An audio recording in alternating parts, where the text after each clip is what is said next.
Une maison, une chambre, un enfant qui appelle et personne ne répond. C'est là que commence Jeffrey Dahmer, dans un vide calme, presque ordinaire, mais qui attaque le lien de l'intérieur. Un vide né de parents qui ne répondent pas, d'une mère présente physiquement, mais psychiquement effondrée, d'un père absorbé ailleurs, loin, très loin du besoin de son enfant. Un vide qui ne fait pas de bruit, qui ne frappe pas, mais qui retire lentement ce qui construit un enfant. Le regard, la présence, la réponse. Avant les crimes, avant l'horreur, il y a eu cette absence primaire, ce défaut d'enveloppe, ce manque qui creuse au lieu de contenir, un trou dans le monde et plus tard, dans le lien. C'est cette histoire que je vais vous raconter. Première partie, Jeffrey Dahmer, avant les morts, le vide. Jeffrey Dahmer naît dans une maison où l'air est tiède, mais les liens glacés. Une maison où chacun vit derrière une vitre, une présence sans présence, une famille sans chaleur. Joyce, la mère, est là, allongée, perdue, engloutie dans une angoisse qui la dévore, submergée par les médicaments, par la dépression, par sa propre chute interne. Elle n'est pas violente, elle n'est pas absente physiquement, elle est pire que ça. Elle est psychiquement effondrée. André Green, psychiatre et psychanalyste français, dirait qu'elle incarne ce qu'il appelle la mère morte. Ce n'est pas une mère décédée, c'est une mère vivante mais désertée de l'intérieur. Une mère qui regarde sans voir, qui entend sans écouter et qui soigne sans contenir. Pour un enfant, c'est un choc muet, un traumatisme sans scène, une disparition dans le regard. Là où une mère dit normalement « je te vois », Joyce renvoie du vide. Alors, la vie intérieure de Jeff commence à se glacer. Elle se fige, elle se rétracte. Il apprend trop tôt que l'amour peut être là physiquement, tout en étant mort psychiquement. Green dit que l'enfant, pour survivre à une mère morte, devient un enfant vivant, froid. Un enfant qui se retire, qui n'attend plus, qui n'espère plus. Jeff, enfant, ne pleure pas. Il ne réclame pas, il dérange peu. Il s'organise autour du manque. Il se construit comme une maison sans fenêtre. Il absorbe une douleur qui n'est pas la sienne, une dépression importée, un gel affectif transmis sans mots. Le moipeau, selon Anzieux, ne se forme pas correctement. Il y a des trous, des fuites, aucune enveloppe stable. Et puis, il y a ce concept fondamental, la permanence de l'objet. C'est cette capacité de sentir que l'autre continue d'exister, même quand il disparaît. Ce fil invisible qui dit « je pars, mais je reviens ». Chez Jeff, ce fil-là ne se tisse pas. Il n'a pas reçu les retours, les gestes, les regards qui rassurent. Rien qui montre que l'absence n'est pas un abandon. Alors pour lui, l'absence devient un gouffre, une disparition totale de l'autre, un effondrement silencieux où l'autre cesse d'exister dès qu'il n'est plus là physiquement. Quand la permanence de l'objet échoue, le lien humain devient impossible, l'autre devient volatile, fuyant, impossible à retenir. Plus tard, Jeff cherchera tragiquement à figer l'autre, à le garder, à l'empêcher de disparaître, pour combler ce trou originaire. Lionel, le père, est chimiste. C'est un homme qui vit davantage dans ses éprouvettes que dans sa maison, toujours absorbé, toujours penché sur la matière, comme si le monde n'était qu'une série de réactions à contrôler. Un homme certainement aimant, mais sans langage julien. Il ne regarde pas, il observe, il ne contient pas, il analyse, il ne répond pas à la peur, il la rationalise. Winnicott, psychanalyste britannique, dirait que l'environnement primaire fait défaut. Pas de holding qui enveloppe, pas de par-excitation qui amortit. Le holding, c'est quand un parent tient un enfant dans ses bras, et qui le tient aussi dans sa tête. C'est ce geste silencieux qui dit « Tu peux respirer, je suis là, tu ne vas pas tomber ». Quand ce geste-là manque, l'enfant doit affronter seul ses émotions trop grandes pour lui. Il se construit sans filet, sans quelqu'un pour transformer ses peurs en quelque chose de supportable. Une présence, oui, mais une présence fonctionnelle, pas relationnelle. Le père de Dahmer est là physiquement, mais jamais à l'endroit où l'enfant tremble. En 1966, son petit frère David naît. Et dans une famille déjà saturée d'angoisse, ce n'est pas un événement lumineux, c'est une surcharge. Joyce, déjà fragile, s'effondre un peu plus, le nouveau-né absorbe ce qu'il reste de son attention. Jeff découvre ce que Green appelle la dépossession du regard maternel. Pour un enfant gelé affectivement, c'est une deuxième rupture du lien. Il n'a plus seulement une mère absente psychiquement, il a une mère absorbée ailleurs et un père qui fuit encore plus dans son travail. L'arrivée du frère fracture l'équilibre. Jeff et David resteront côte à côte, mais jamais ensemble. Un vivre ensemble sans être ensemble. Plus tard, David changera de nom et disparaîtra du récit familial, comme si la fratrie elle-même avait été avalée par le vide. Un vide dense, compact, où un petit garçon apprend à exister seul, dans un monde où personne ne descend vers lui. Il ne devient pas invisible, non, c'est pire. Il devient transparent. Même quand il est là, les autres regardent autour, au-dessus, à travers. Et c'est dans ce vide-là que quelque chose se creuse en lui. Un besoin d'attacher l'autre, de le garder, de le figer, pour qu'enfin, quelqu'un reste. À 4 ans, Jeff subit une opération de la hernie. Une intervention banale pour les adultes, mais pour un enfant, c'est une traversée du vide. Personne ne lui explique vraiment, on le prépare, on l'endort et le monde s'éteint. Quand Jeff ouvre les yeux, il est seul, pas de mère, pas de main, pas de visage connu, juste le néon trop fort. C'est ici que tout se brise. La permanence de l'objet, déjà fragile, se fissure comme une coquille trop fine. Un enfant a besoin de repères, d'une présence qui revient, d'une voix qui dit « Je suis là ». Mais Jeff se réveille dans un espace sans retour. Il apprend quelque chose de terrifiant. Si l'autre disparaît, il disparaît entièrement. Le monde n'attend pas, le monde n'explique pas, le monde ne revient pas. Être endormi, manipulé, ouvert, sans préparation, sans réassurance, révèle quelque chose qu'un enfant ne devrait jamais apprendre si tôt, que le corps peut être pris, transformé, altéré, sans qu'il ait son mot à dire. Il ne comprend pas ce qui arrive sans une seule parole posée entre lui et la douleur. Ce jour-là, Jeff découvre que le corps est un objet qu'on peut ouvrir, qu'on peut endormir et qu'on peut laisser seul. Terrifiant pour un enfant déjà privé d'enveloppe psychique. Plus tard, Lionel dira « Après cette opération, il n'était plus le même. » Bien sûr qu'il n'était plus le même. On ne réveille pas un enfant seul dans un couloir blanc sans que quelque chose très profond se casse et se referme à l'intérieur. Lionel voit le changement mais ne sait pas quoi en faire. Il n'a pas les gestes, pas les mots, pas le langage pour rejoindre son fils.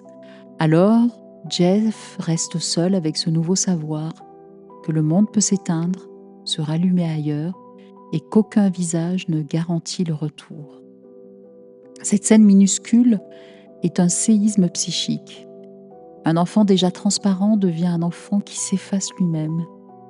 Il apprend que le monde ne prévient pas, l'autre ne revient pas, le corps est vulnérable, la douleur survient sans sens et la solitude est totale.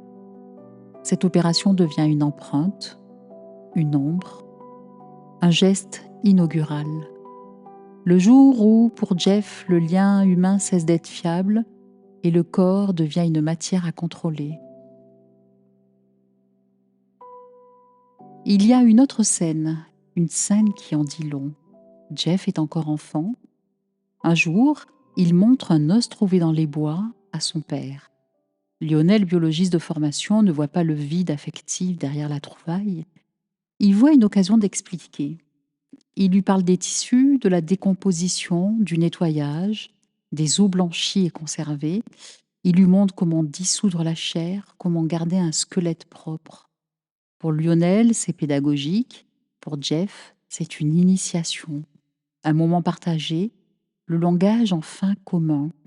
La première activité où il sent que son père le voit.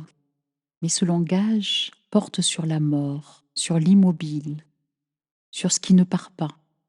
Et Jeff, lui, retient surtout cela. Le mort reste, le mort ne s'en va pas, le mort s'attache. Et pour un enfant dont le lien est un gouffre, c'est la première forme de stabilité. Les os, c'est la charpente du vivant, le seul endroit où rien ne s'effondre. Jeff y trouve ce que ces liens n'ont jamais tenu, une structure. Et cette obsession pour ce qui reste, les os, la structure, va se déplacer vers quelque chose de plus vivant, plus fragile, les têtards, un moment minuscule mais décisif, la première fois où la menace de perdre fait glisser Jeff vers l'acte. Un jour, Jeff attrape des têtards dans un fossé. Il les met dans un petit bocal d'eau et les offre à sa maîtresse d'école. Ce geste pourrait faire sourire, il est touchant, c'est un cadeau, un lien, une demande minuscule, regardez-moi juste un peu.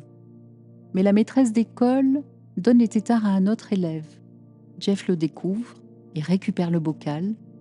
Et dans ce glissement silencieux où le lien devient perte, dans cette logique d'enfant qui n'a jamais été retenue, il verse du pétrole dans l'eau. Les têtards meurent. Ce n'est pas de la cruauté, c'est autre chose. Une tentative de garder ce qui lui échappe, d'empêcher la perte, de contrôler la disparition. Il détruit ce qu'il n'arrive pas à retenir, parce qu'à cet âge-là, dans cette maison-là, il a déjà intégré un message invisible, rien ne reste, rien ne tient. Tout finit par disparaître. Autour de 13-14 ans, Jeff commence à boire, bien trop jeune. Pas pour faire la fête, pas pour s'amuser, pas pour exister dans le regard des autres. Il boit pour ne pas se dissoudre, pour tenir ses morceaux ensemble, pour calmer cette agitation interne qui n'a pas de forme, pas de nom, pas de mère psychique pour en absorber l'intensité. L'alcool devient une prothèse d'enveloppe, une façon de se sentir, de se contenir, de ne pas tomber sans fin. Ce que la mère n'a pas pu lui donner, l'alcool le lui prête, de manière tragiquement efficace. L'adolescence arrive, avec elle les corps, les regards, les premières attirances. Pour beaucoup, c'est une ouverture, pour Jeff, c'est une alarme. Son désir se tourne vers les garçons, pas dans la joie ni dans la découverte, dans la peur. Parce que pour lui, désirer un homme, c'est désirer quelqu'un qui peut partir, fuir, ne jamais revenir. Le désir n'est pas une pulsion d'ouverture, c'est une menace d'abandon. Ça sonne comme ça à l'intérieur. Si je veux quelqu'un, il va me fuir. Si je me montre, on me laissera. Si je l'aime, il disparaît. La façon dont il vit le désir pose problème. Il réactive la blessure primitive de la permanence de l'objet.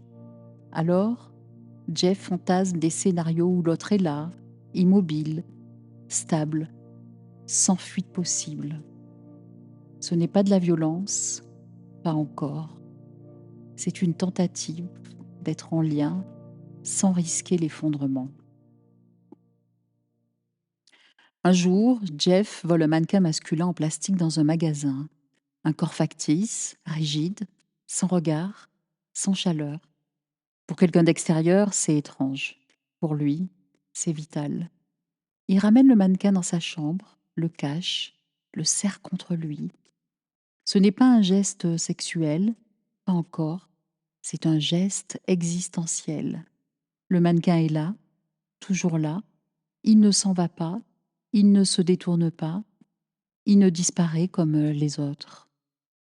C'est une tentative maladroite mais bouleversante de créer de la permanence d'une présence, d'un corps qui reste, d'un autre qui ne fuit pas. Winnicott dirait que Jeff cherche un objet stable, quelque chose ou quelqu'un qui ne tombe pas de ses bras, qui ne glisse pas hors du monde, qui ne l'abandonne pas. Ce mannequin devient une présence de secours, un corps qui ne bouge pas, qui ne juge pas, qui ne parle pas, un corps qui ne part pas. Parce que dans sa vie réelle, personne ne reste vraiment. Alors, il s'invente un compagnon de plastique pour ne pas se dissoudre tout à fait. À l'école, Jeff est là sans être là. Il ne demande rien, ne s'attache à personne. Il observe la vie à distance, comme derrière une vitre. Invisible pour sa famille, il devient transparent pour le reste du monde. Il se rétrécit pour survivre, il se miniaturise psychiquement, il préfère être absent plutôt que détruit par un lien qui se casse. Alors Jeff se replie, il parle peu, presque pas. À l'école, il ne se mélange à personne, il circule en marge, comme s'il avait déjà choisi de disparaître avant qu'on ne l'abandonne. Quand Jeff a 16 ans, ses parents divorcent, pas dans un fracas, pas dans une scène spectaculaire, dans un silence épais, presque familier. Joyce part en quelques jours, emportant le petit frère et le peu qui est resté d'un geste maternel. Et Lionel ne part pas immédiatement. Il s'efface. Il rentre tard. Il repart tôt. Il dit qu'il travaille, qu'il doit s'occuper de choses importantes. Mais en vérité, une autre vie commence ailleurs. Une rencontre, un nouveau quotidien. Une maison où Jeff n'existe plus. La grande maison, elle, reste pleine de vide. Et Jeff s'y retrouve seul, vraiment seul, à 16 ans. Un adolescent abandonné dans un espace trop grand, trop silencieux, trop déserté. C'est un séisme psychique. Un adolescent déjà gelé affectivement se retrouve sans adulte, sans contenance, sans témoin de son existence. À 16 ans, être laissé seul dans une maison vide, sans parole, sans explication, sans retour, c'est une violence silencieuse. Une rupture brutale du lien, un abandon dont personne ne parle mais qui fracture tout. Alors, Jeff boit davantage, pour tenir debout, pour calmer le tremblement interne, pour couvrir ce silence qui pèse comme un toit. Il boit avant les cours, il boit pendant, et souvent il n'y va même plus. Il erre alors dans les couloirs, dans les toilettes, comme une silhouette qui s'efface. Jeff ne fuit pas l'école par rébellion, il fuit l'endroit où il faudrait être quelqu'un, alors qu'il n'a plus personne pour le reconnaître. Plus de boussole, plus de bras psychiques, plus de regard, plus personne pour dire « je te vois ». Alors il glisse, silencieusement, dans un isolement radical, où l'alcool devient une peau de secours et la solitude une maison sans murs. Ce qui est tragique dans l'adolescence de Jeff, ce n'est pas la violence, elle n'est pas là, pas encore. Ce qui est tragique, c'est la lente organisation du vide, la façon dont il s'épaissit, dont il prend forme comme une seconde peau. Jeff devient quelqu'un qui pense. Aimer, c'est perdre. Désirer, c'est risquer. Être proche, c'est s'effondrer. Alors, il cherche ce qui ne s'effondre pas, ce qui ne part pas, ce qui ne fuit pas. Et c'est ce mécanisme de survie déformé qui va le conduire tout droit vers la suite, le point de bascule. L'âge adulte et cette tragédie clinique, fabriquer du vivant avec du mort.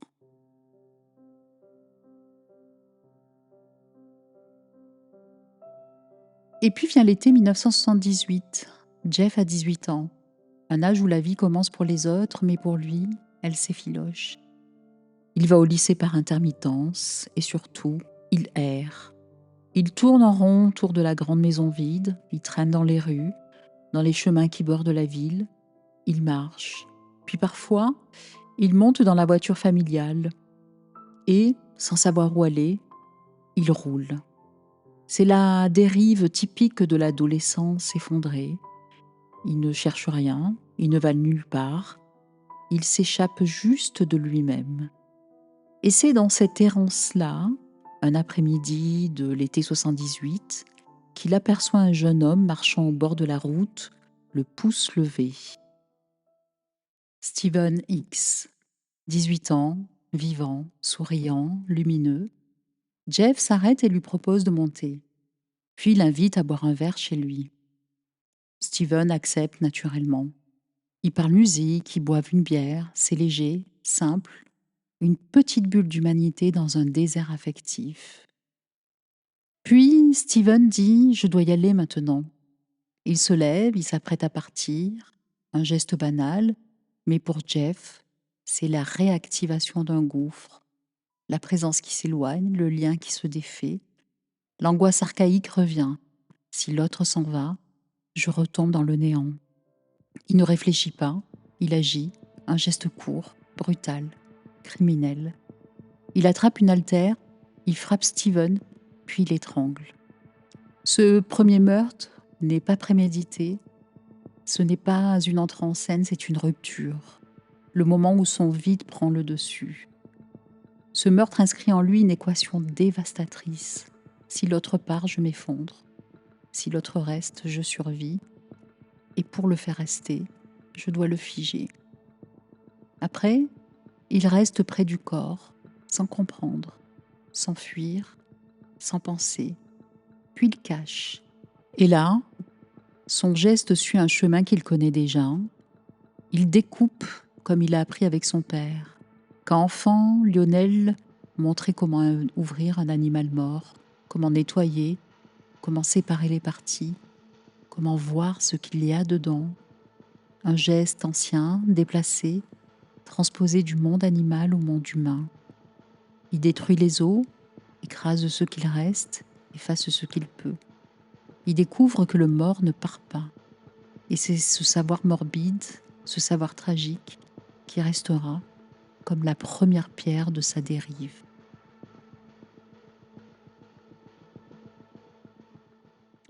Quelques semaines plus tard, Jeff obtient son bac, de justesse, comme il dira. Son père revient dans sa vie avec une nouvelle femme et essaie de réparer quelque chose. Il lui finance l'université, il veut lui offrir un cadre, une chance, une nouvelle trajectoire. Mais Jeff n'y arrive pas. Il boit, il ne se présente pas au cours, il flotte. C'est la suite logique du traumatisme, une psyché fendue, incapable de se relier au monde. L'université finit par le renvoyer. Son père ne comprend pas. Il voit un fils qui échoue, pas un fils qui s'effondre. Alors, il enrôle dans l'armée. Là-bas, ils vont le cadrer. Là-bas, il va enfin devenir un homme. Pendant un temps, Jeff s'adapte, il se tient droit, il suit le rythme, il essaie. Mais son alcoolisme revient, violent et massif. L'armée le renvoie à son tour, inapte. En 1982, son père l'envoie vivre chez sa grand-mère à West Allis. 6 ans, chez cette femme gentille, bienveillante, qui n'a jamais compris ce qui vivait dans l'ombre. C'est là que tout s'enracine. Les odeurs chimiques, les animaux dissous dans la cave, les nuits étranges. Un comportement qui dérive, un vide qui grossit, un jeune homme qui se fragmente. Chez sa grand-mère, quelque chose se met en place. Pas encore la mort, pas encore la violence, juste un besoin qui dérange. Jeff sort le soir, il va dans les bars gays de Milwaukee, il se laisse draguer, il drague aussi parfois, mais ce qu'il cherche n'a rien à voir avec le sexe. Ce qu'il veut, c'est être tenu. Juste ça. Être dans les bras de quelqu'un, respirer contre un torse vivant, recréer cette scène qu'il jouait seul, enfant, en serrant un mannequin de magasin contre lui.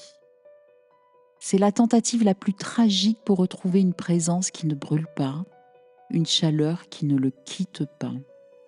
Il suit des hommes dans les chambres d'hôtel, il se glisse contre eux, il pose sa tête sur leur épaule, il s'endort parfois. Mais très vite, la peur revient, la panique que l'autre se lève, la panique que l'autre parte, la panique du vide qui revient toujours. Alors, il commence à les endormir, pas pour les tuer, pas encore, juste pour qu'ils restent. Il verse discrètement des somnifères dans leur verre, il attend qu'ils s'assoupissent, puis il les serre contre lui, immobile, paisible, silencieux. Et quand il a enfin ce contact figé, quand il obtient ce que son psychisme réclame, il se lève, il se rhabille et il part, en laissant derrière lui des hommes profondément drogués, dans des chambres d'hôtel vides, avec leur souffle lourd et leurs vêtements en désordre. C'est ici que tout se construit, sans meurtre, sans violence, sans intention homicide, juste un apprentissage tordu. Pour que l'autre reste, il faut qu'il dorme. Ce rituel, cette recherche de proximité anesthésiée, cette manière de suspendre l'abandon, c'est la préface de tout ce qui viendra ensuite. Le moment où Jeffrey Dahmer ne supportera plus que l'autre se réveille continue dans la partie 2.